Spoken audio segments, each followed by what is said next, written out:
Hello guys, in this video I am going to discuss basics of serial communication. These are the basics you should understand before going to start serial or UART communication. First we will see what is the difference between serial and parallel.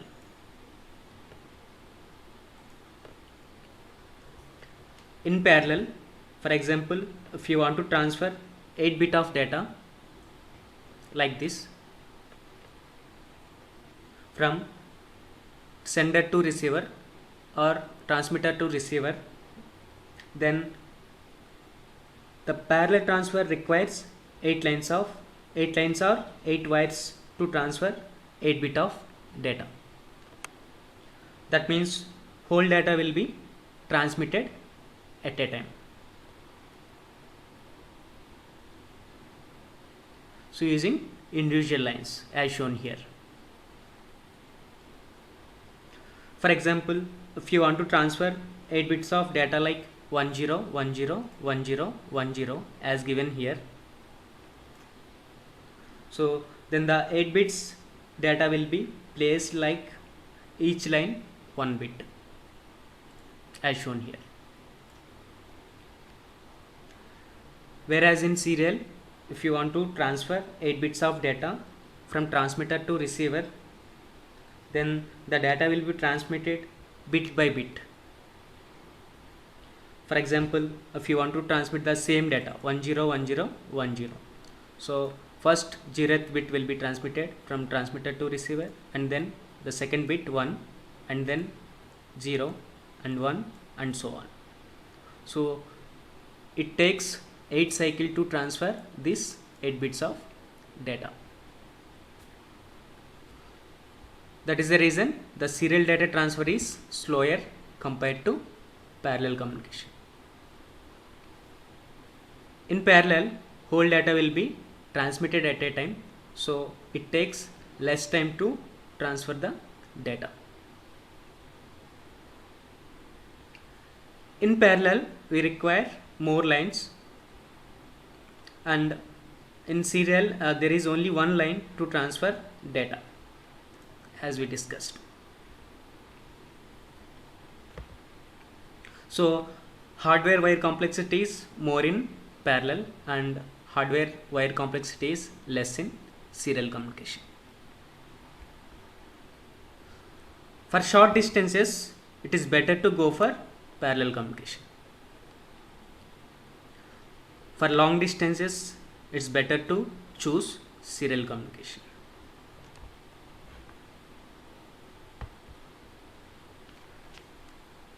In serial communication, at transmitting end, the byte of data must be converted to serial bits.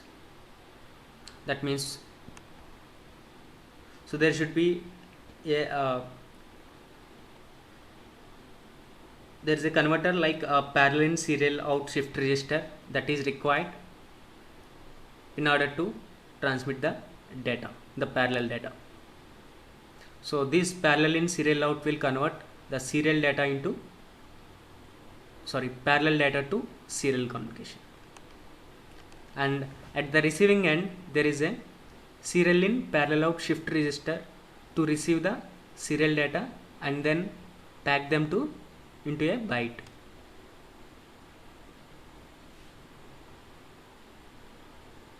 So these modules inbuilt in the microcontroller.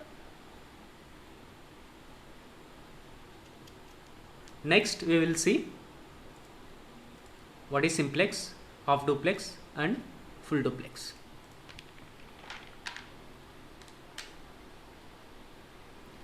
In simplex, there is a communication from transmitter to receiver only. That means it can transmit only from transmitter to receiver, so there is no communication from receiver to transmitter. For example, so radio broadcasting is example for simplex, and there is a computer to printer communication. So this is a simple example we can say for simplex communication. So next is half duplex. So what is off duplex? Two-way communication is possible but not at the same time. That means there is only one communication channel to transfer data from transmitter to receiver and from receiver to transmitter.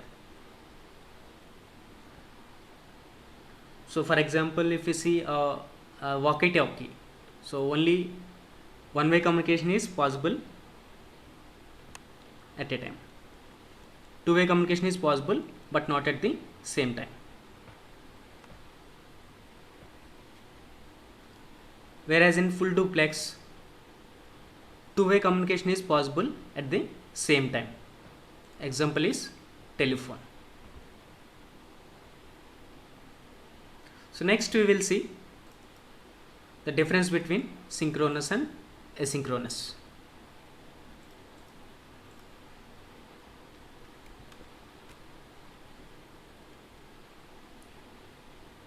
In synchronous, block of data will be transmitted at a time.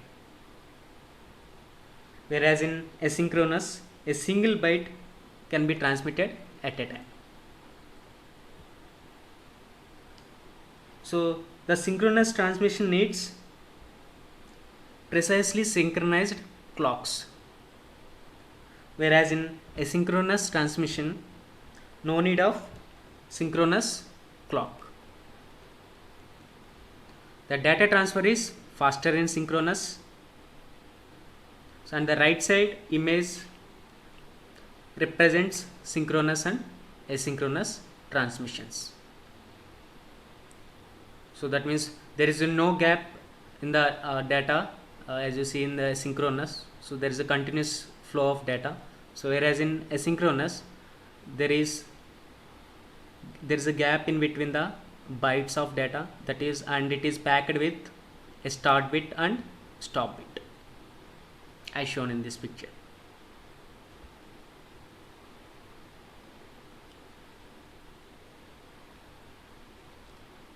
So there is a 8-bit ASCII data is commonly used in UART serial communication.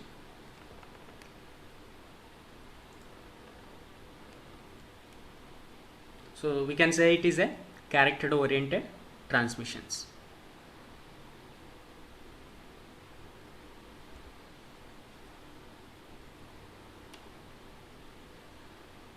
So this is the basic UART or serial communication frame format. So the data is 8-bit of data is placed in between a start bit and stop bit. Here it representing capital A transmission.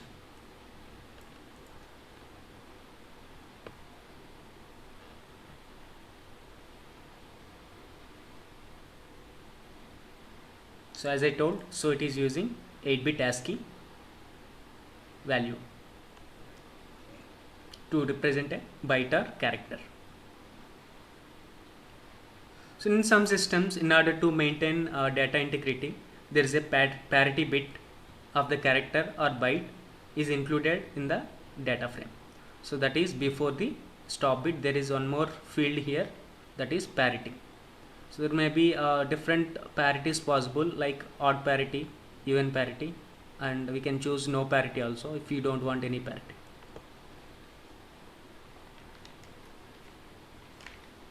So next we'll discuss what is the difference between bit rate and baud rate.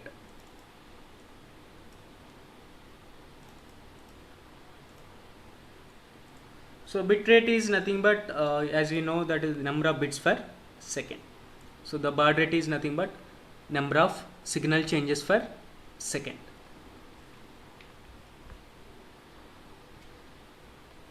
So UART supports different baud rates like for example 9600 or 4800 baud rate, and there may be different baud rates, depends on the user selection. So next we will see what's the difference between TTL and logics and RS-232 logics. TTL is nothing but transistor logic. Microcontroller chips use these logic levels, that is TTL. For example, in 8051, TTL logic 1 is nothing but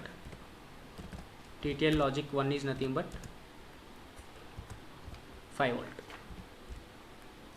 and TTL logic 0 is nothing but ground.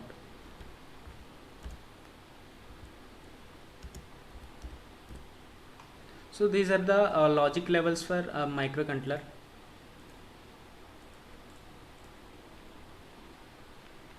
So whereas if you see for computers, it uses RS-232 logic levels.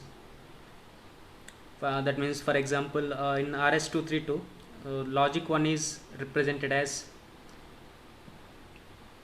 -32, -25 for logic 1, and for logic 0 can be represented as +3 to +25 volt.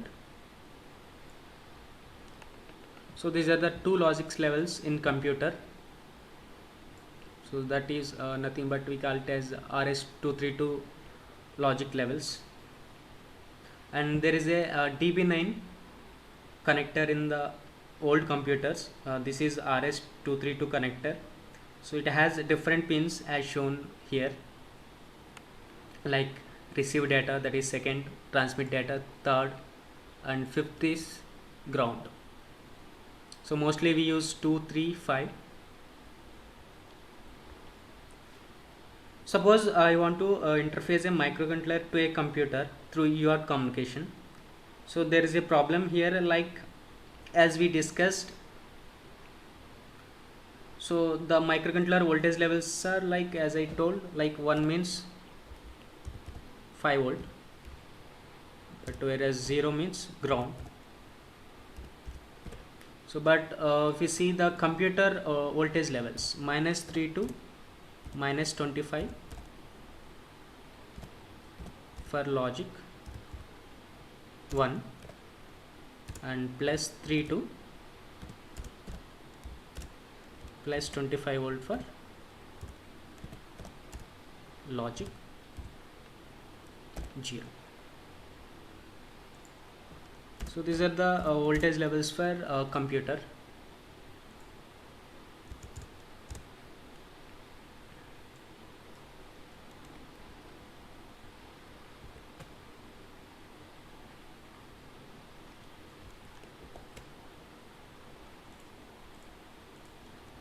So there is a problem here if you want to interface a microcontroller with a computer or PC. So the voltage levels are different here. That means for 8051, logic 1 is 5 volt and ground, and logics are like for computer -3 to -25 or +3 to +25. So in order to convert these voltage levels, so we need a IC here, that is nothing but MAX232. So MAX232, we can say it is a voltage level converter or line driver. So it is used to balance the voltages in between microcontroller computer, so in order to communicate through serially or UART.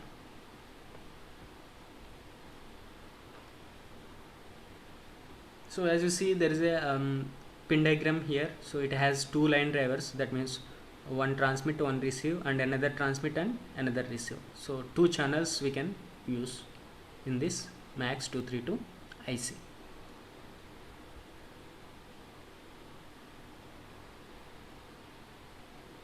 So and we have a hyper terminal function that supports different baud rates as shown here. So the computers have this hyper terminal. So I will show you a simple hyper terminal how we can use. So this is the software. I will share it in description. So we have to give any name here